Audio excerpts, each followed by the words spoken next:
पिछले कुछ दिनों से एक खबर जो है वो बहुत ही चर्चाओं का विषय बनी हुई है और वो खबर है कि बहुत जल्द जो है वो टीचर्स का ट्रांसफर ड्राइव शुरू होने वाला है।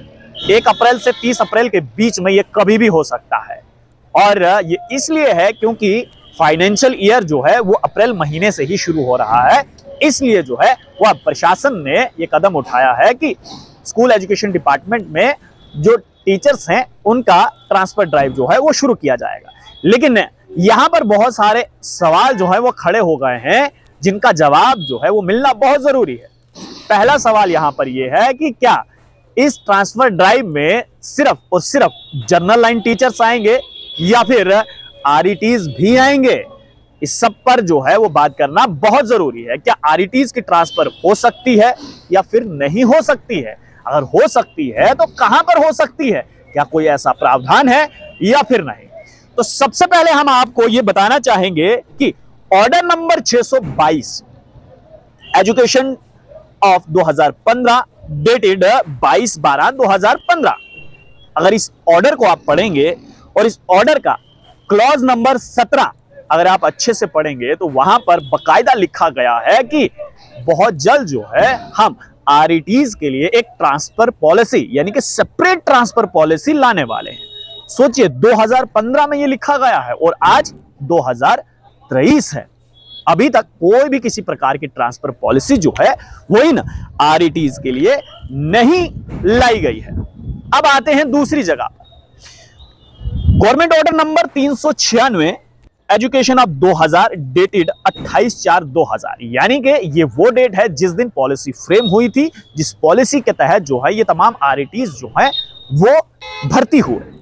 अब यहां पर देखिए क्या है, यहां पर भी सवाल आता है कि क्या जो आरईटीज हैं वो स्कूल स्पेसिफिक हैं या फिर नहीं है? क्या आरईटीज जो है वो विलेज स्पेसिफिक है या फिर नहीं है? तो सबसे पहली बात मैं आपको ये बता दूं कि ऑर्डर के मुताबिक साफ तौर पर ये जो मैंने ऑर्डर का हवाला दिया है आपको, ऑर्डर नंबर 396, आप इसको देख सकते हैं। इसके मुताबिक जो है पहले 5 साल जो भी आरईटी टीचर है उसको एक ही जगह पर, यानी कि वो स्कूल स्पेसिफिक है, बिल्कुल है, जब तक वो परमानेंट नहीं हो जाता।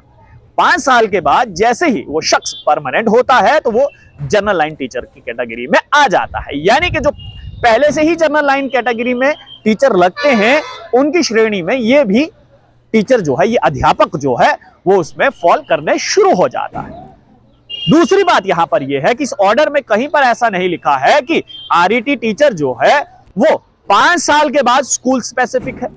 दूसरी बात, इस ऑर्डर में कहीं पर यह नहीं लिखा है कि जो जनरल लाइन टीचर हैं वो सिटी स्पेसिफिक हैं, विलेज में नहीं जा सकते, या फिर आरईटी टीचर जो है वो विलेज स्पेसिफिक हैं, वो सिटी में नहीं जा सकते हैं। ये कुछ मुद्दे हैं जिन पर बात करना बहुत जरूरी है। अब इससे थोड़ा सा आगे बढ़ते हैं और आपको मैं ये बताना चाहूंगा कि एक और क्लॉज है और वो क्लॉज बहुत अच्छा है।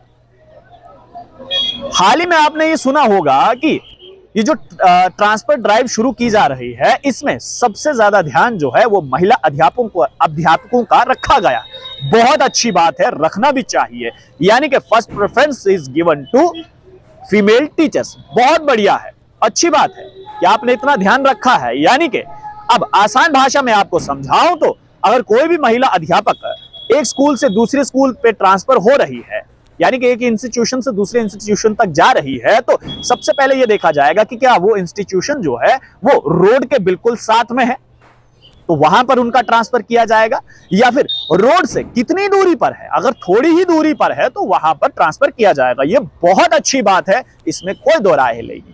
लेकिन दूसरी तरफ अगर ये जनरल लाइन के टीचर्स के बारे में इतना सब कुछ अगर सोच रही है गवर्नमेंट, तो एक छोटा सा बिंदु यहां पर मैं रखना चाहूंगा कि मान लीजिए कि कोई महिला जो है वो घट की रहने वाली है और उसकी शादी जो है वो कास्तीगढ़ में हो जाती है, तो जरा सोचिए कहां पर घट है और कहां पर कास्तीगढ़ है। आप उसको डिस्ट्रिक्ट कैडर में लाइए।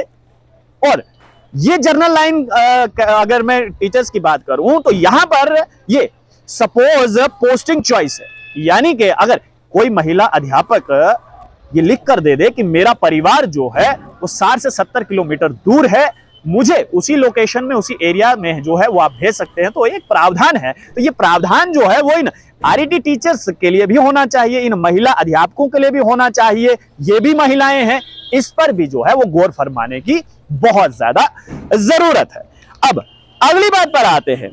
अगली बात पर मैं इस पे आना चाहूंगा कि एक टीचर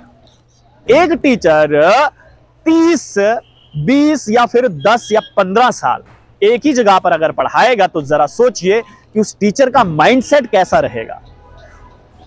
एक ही जगह पर रहकर वो बच्चों को पढ़ा रहा है, उससे हो सकता है कि पढ़ाने में थोड़ा सा दिक्कत आए और बच्चों को उसी अध्यापक को देख देख कर शायद हो सकता है कि मन ना करे कि उसके पास पढ़ने का।